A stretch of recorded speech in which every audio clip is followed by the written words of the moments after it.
Here's the scoop. First up today, JCPenney. JCPenney may have survived their 2020 bankruptcy filing, but they are still bleeding stores, guys. And if you are one of those people who like to shop at JCPenney and you happen to be in the Waterford, Connecticut area, I hate to tell you this, but they are closing their Crystal Mall location. Okay, coming from the US Sun today, JCPenney launches 50% off liquidation sale after closing store doors for good as last anchor shop abandons mall. All right, so guys, the JCPenney store in the Crystal Mall in Waterford, Connecticut is closing. It's going to close on May 25th, and right now all the prices are slashed by 50%. So hey, if you have some extra cash laying around, go and buy all your early Christmas gifts right now. Go and buy all your early anniversary gifts, holiday gifts, all of the gifts for any type of holiday you're celebrating. So the article goes on to talk about this particular mall, the Crystal Mall in Waterford, Connecticut. They've experienced previous closures of major brands like Macy's, Sears, and Bed Bath & Beyond. And the JCPenney's chain faced a legal dispute leading to the closure of a store in Hermitage, Pennsylvania. The closures come after the chain, of course, like I just said, they filed bankruptcy, but they survived it. But despite the challenges, the company has outlined plans for over $1 billion in upgrades by 2025 to renovate stores, improve the app and website, and enhance Wi-Fi services. So you know what's interesting? I actually looked this up, guys, and there are a little over 600 JCPenney stores left in the U.S. Currently, there's 663. That might be two now, but JCPenney's physical stores left in the U.S. But clearly, JCPenney's is riding it out the long haul. I mean, they are not going without a fight.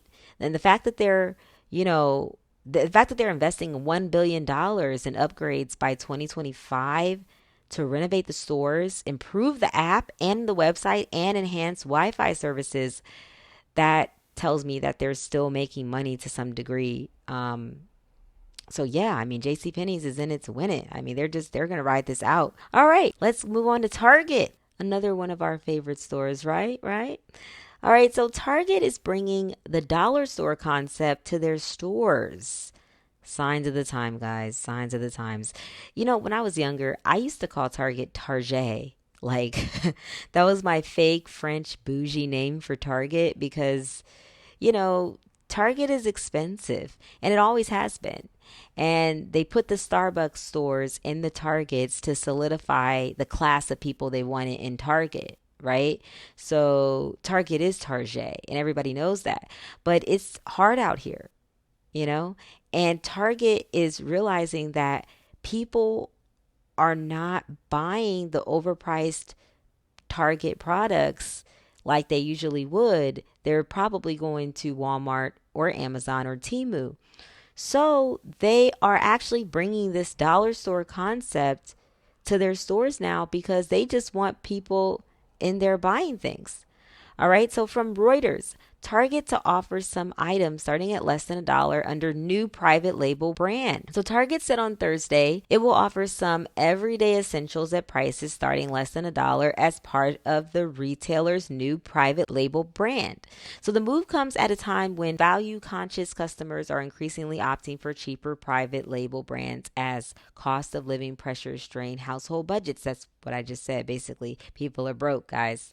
And they're not going to Target to buy the broom or basic stuff that they could buy from the Dollar Tree or from Temu. They're just going to go on Temu, right?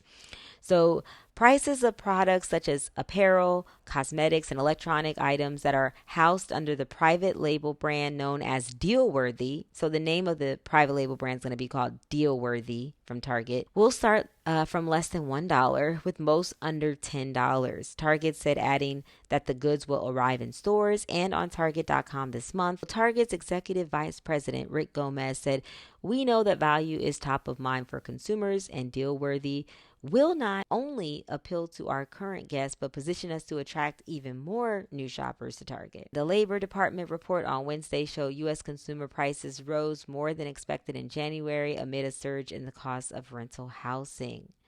Rival retailers such as Walmart and e-commerce giant Amazon.com, as we know, also have low price brands targeting customers looking for bargains on food and household items. I love how they're not mentioning Temu. I love that because we're all shopping at Temu, aren't we? You're looking at the Temu app right now, aren't you? No, I'm just kidding. You probably aren't. But you know what I'm saying. Like, they're not mentioning the Chinese apps that we're all using because they're dirt cheap, and it's pretty close to similar quality product that we're getting at Walmart, because Walmart gets all their stuff from China. So you can just buy it directly from China, and it's like half the price. But anyways, they want you to shop at the American stores. I get it, but it's just funny because a lot of people have just totally abandoned Walmart and they're only on AliExpress or Alibaba or Temu or whatever. And it's just funny how they didn't mention it. Anyways, moving on. I have good news for you guys. If you work at innoutburger, Delta Airlines, or Fidelity Investments, you are working in one of the best ranked places to work in 2024. From Visual Capitalist, ranked America's best places to work in 2024. So this is based on data gathered by recruiting website Glassdoor. We all know Glassdoor. Here are America's top 15 best places to work in 2024. Number 1, Bain and Company. Okay, so this company, Bain and Company, is based in Boston, Massachusetts. It's a consulting firm, and the company's page on Glassdoor specifies what makes them so good: benefits, reliable teammates, growth opportunities, and crucially strong leadership. So that makes them number 1. So Bain and Company is the number 1 best place to work in 2024. Number 2 is NVIDIA. Number 3 is ServiceNow. Number 4, MathWorks. Number 5, Procore Technologies. Number 6, innoutburger. Number 7, VMware. Number 8, Dell Tech. Number 9, 2020 Companies. Number 10, Fidelity Investments. Number 11, Crew Car Wash. Interesting. Number 12, Keller Williams. Number 13, Delta Airlines. Number 4, Raymond James Financial. And number 15, Adobe. So how are these results determined? Well, Glassdoor's results are determined by their proprietary algorithm, which converts workplace reviews, rating companies on 9 attributes like compensation, benefits, culture, etc., from current and former employees into a ranking. Okay, so keeping in mind with the topic of jobs, our next topic here, did you know if you're doing copywriting, social media, or graphic design, you are doing one of the top 10 remote freelance jobs in 2024 from Forbes magazine? Top 10 remote freelance jobs in 2024, according to Flex Jobs. Number 1, bilingual. So all those people that speak English and Spanish, or English and Chinese, or English, Spanish, and French and Chinese, or whatever, you're winning. Number 2, graphic design. Number 3, art and creative. Number 4, copywriting. Number 5, consulting. Number 6, news and journalism. Number 7, entertainment and media. Number 8, operations. Number 9, social media. And number 10, editing. Some stats for you from the article. An astounding 64 million Americans performed freelance work in 2023. With this new work trend steadily rising from 53 million in 2014, the future is bright for freelancers. The side hustle gig economy, or freelance industry as it is commonly referred to, is here to stay and will soon rapidly take over, constituting the majority of global employment, which is not good. Let's be honest. It's not good. Freelancing is great for a side job, but it's not good for a grown adult permanent job because you don't have benefits, you don't have protection, you don't have anyone feeding into your pension or 401k or anything like that. It's just you. You have to do all the work, you have to pay that 25% tax. It's a headache. But if that's all you have, then it's fine. Do what you can. But, I think we all can say that, like, we all don't like having to pay the independent contractor tax, having to, scrounge for deductions, um, not having, health care come with the job, having to save, on the side for our own 401k, pension, investment, properties, etc., etc. It's just, it's a lot. But these are the top 10. Okay. So if you are doing any of these are the top 10 best freelance jobs to be in. But like I said, just it still doesn't compete with like a good job that has actual benefits because it's hard work freelancing. America doesn't really make it easy for us to work for ourselves. That's that whole 25.3% something tax. That's because they're basically saying, hey, you want to be your own boss? Even though you can't afford to pay this 25% tax, we're going to give it to you. All right. Moving on. This is going to be a very interesting one. I know you guys are going to be shocked by this. If you're on a dating app right now, are you finding it addictive? Are you swiping all the time? Has the need to swipe and participate in the app taken over you? Well, some people are saying it has, and they are suing some dating apps now because of it. Let's get into it. From NPR, maker of Tinder Hinge sued over, quote, addictive dating apps that put profits over love. All right, I'm actually going to read a bit from the actual article instead of giving my synopsis because it's just so good. Okay, so the popular dating apps, Tinder, Hinge, and The League, hook users with the promise of seemingly endless romantic matches in order to push people to pay money to continue their compulsive behavior, according to a federal lawsuit in San Francisco on Wednesday. The suit is brought by 6 plaintiffs in states including New York, California, and Florida. It argues that dating app parent company Match Group, so Match Group is the parent company that owns Tinder, Hinge, and The League.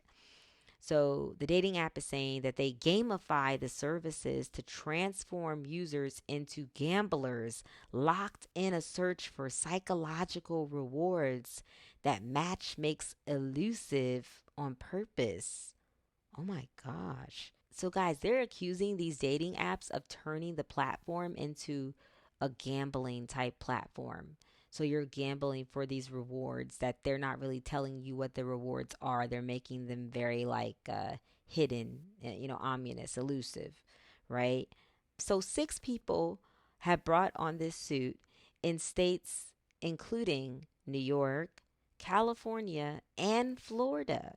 And they're arguing that the dating app parent company Match Group gamifies the services to, quote, transform users into gamblers locked in a search for psychological rewards that Match makes elusive on purpose. So while Hinge's advertising slogan boasts that it is, quote, designed to be deleted, end quote, the lawsuit claims Match Group's dating apps are really designed to turn users into, quote, addicts who do not find true love and instead keep purchasing subscriptions and other paid perks to keep the publicly traded company's revenue flowing. Ooh, I think I agree with this, guys. The complaint, which is seeking class action status, claims Match Group has violated state and federal consumer protection, false advertising, and defective design laws.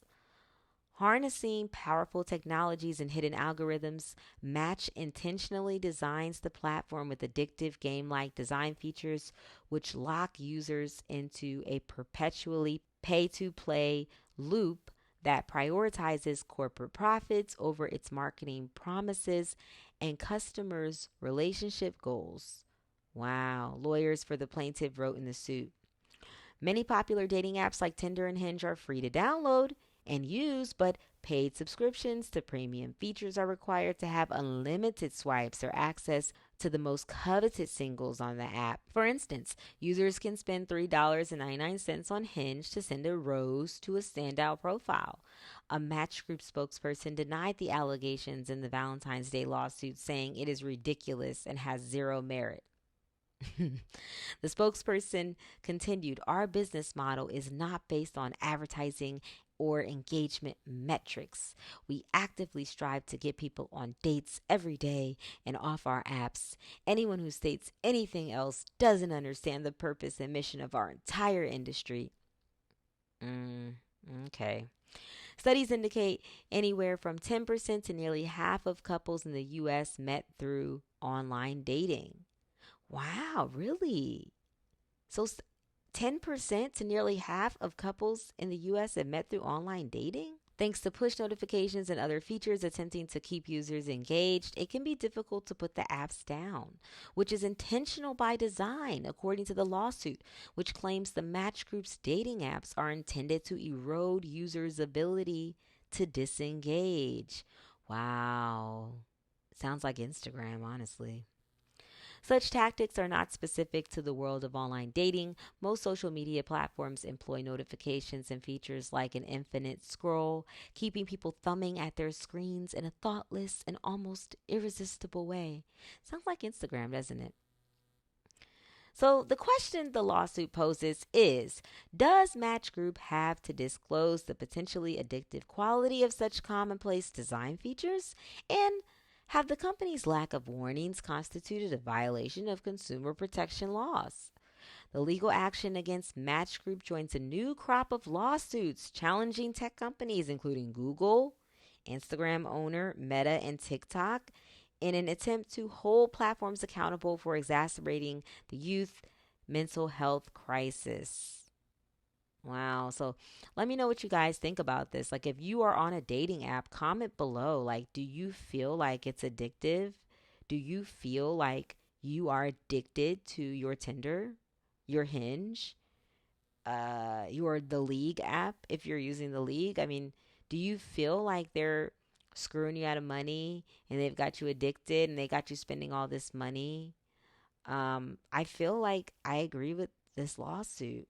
I believe that they've enhanced some of these premium features. They've made more things premium, like certain searches. I can see this. I can really see this. And I can see how some people, they might feel addicted to that swiping left and right, the thumbing, doing that. Like they said, it's just like, it's addictive. So I really am interested to know if they're going to win this lawsuit.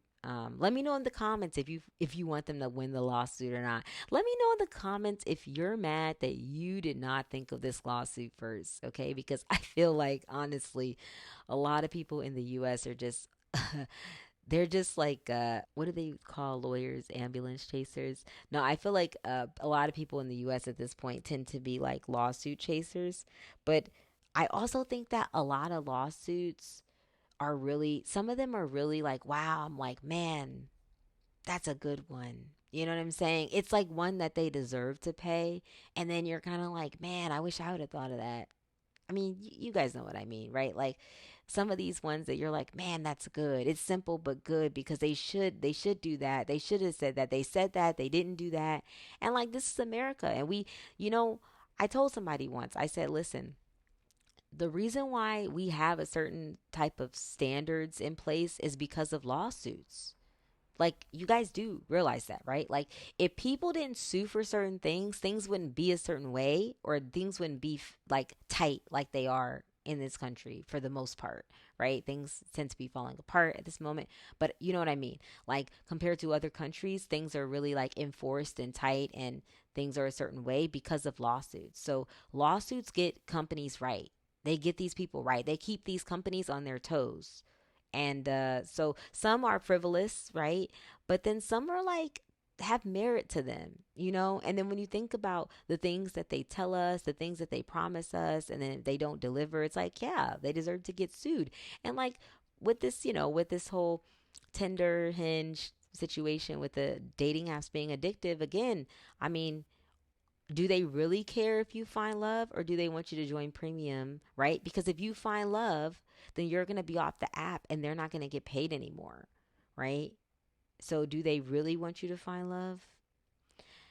I don't know. I'll let you guys ponder on that one. Our last article. This is a good one. So, how would you like to own your own island in Florida? Well, now you can. In Tampa Bay specifically. From Fox 13 Tampa Bay, Beer Can Island. Yes, guys, you heard that right. Beer Can Island. Imagine the parties on this island. You already know it's Party Island. It's called Beer Can Island. Beer Can Island, Tampa goes up for sale. Closes to the public. All good things must come to an end. So, guys, for $14.2 million, you can own Beer Can Island in Tampa Bay.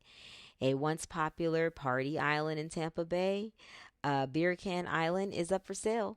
It earned its nickname because of all the beer cans left behind the boaters. I told you, it's just a party island. It's just a party island. Okay, so for decades, the island located in the middle of Tampa Bay between MacDill Air Force Base and Apollo Beach was a party spot for boaters.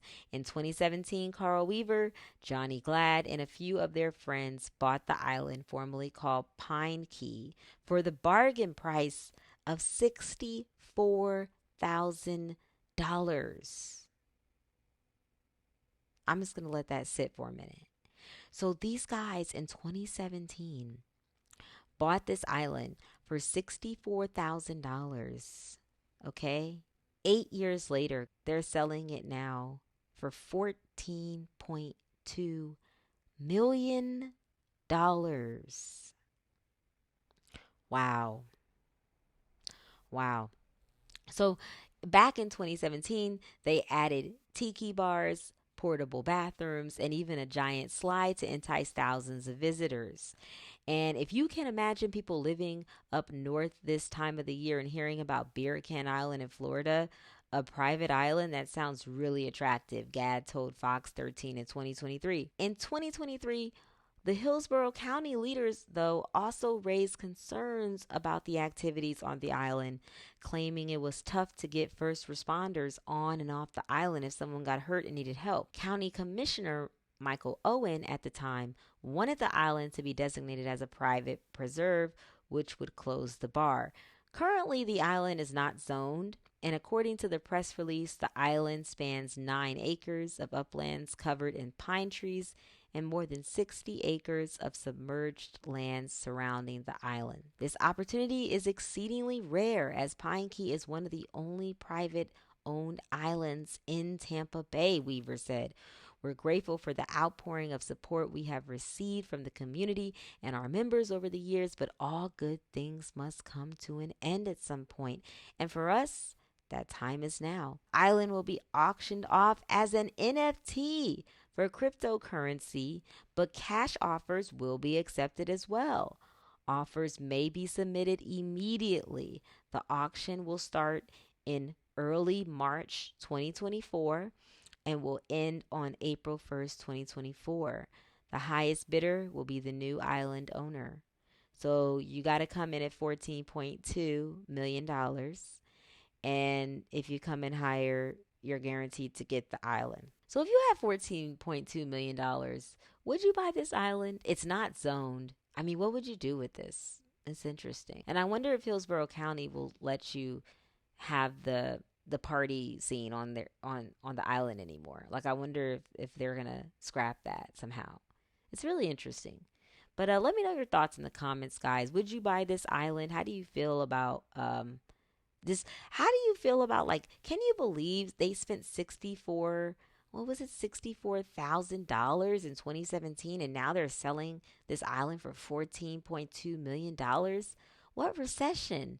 There's no recession for people that got this type of money. I mean, if it was really bad out here, they would not be selling this island for 14.2 million. That doesn't mean they wouldn't be selling it for a million or something, but not 14. There are some rich people in this country because they believe they can get $14.2 million for this island that's literally only 9 acres of uplands covered in pine trees and more than 60 acres of submerged land surrounding the island. Submerged. underwater. Let me know in the comments what you think about this. And that's all I got for you today. Let me know your thoughts on the articles in the comments, like the video, and if you haven't yet, subscribe to the channel and click that notification button to keep getting the scoop. Until next time.